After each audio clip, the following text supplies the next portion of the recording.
Buenas tardes, Ricardo. La noticia ha caído como un auténtico jarro de agua fría. Los trabajadores aseguran que se veía venir, que veían que la empresa estaba dejando caer esta factoría de Orkoyen, pero que esperaban que todavía hubiera futuro.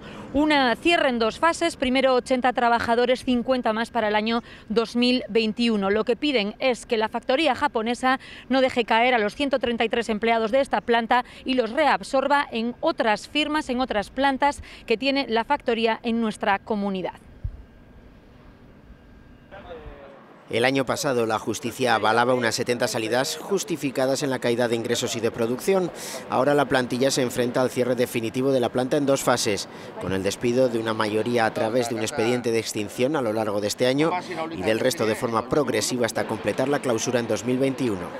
Nos sentimos engañados, porque creemos que por un lado nos han estado diciendo de que sí, que había soluciones y tal, y por otro lado lo que creo es que llevan ya tiempo decidiendo el cierre. Que no haya salidas traumáticas, que todo sean medidas alternativas al despido. Es lo que exigiremos cuando presenten ese de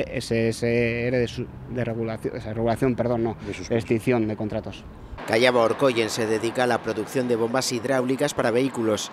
La planta echó a andar hace ahora 22 años y en 2003 alcanzaba el récord de trabajadores con unos 450 operarios.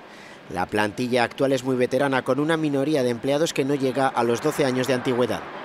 Nadie queríamos esperar esta noticia, la teníamos ahí, pero no por esperada deja de ser más dura. No han invertido en producto, no han traído nada para KSS y sabían que ese producto era obsoleto y que tenía fecha de caducidad. La multinacional japonesa cuenta con otras dos plantas en Navarra, una en Ororbia y otra en Los Arcos. Pues el Gobierno de Navarra sugirió en su día una negociación con la dirección y los sindicatos de la planta y así también para que se llegara a un plan para la factoría. No ha sido así. La presidenta Barcos ha recordado el buen funcionamiento de las otras dos plantas que hay en la comunidad foral para señalar que va a trabajar para la recolocación de sus trabajadores. Cualquier salida, si esta es la única solución, cualquier salida desde luego sea en las mejores condiciones y trataremos que sean lógicamente en condiciones también de recolocación de estas personas. Vamos a trabajar y vamos a verlo.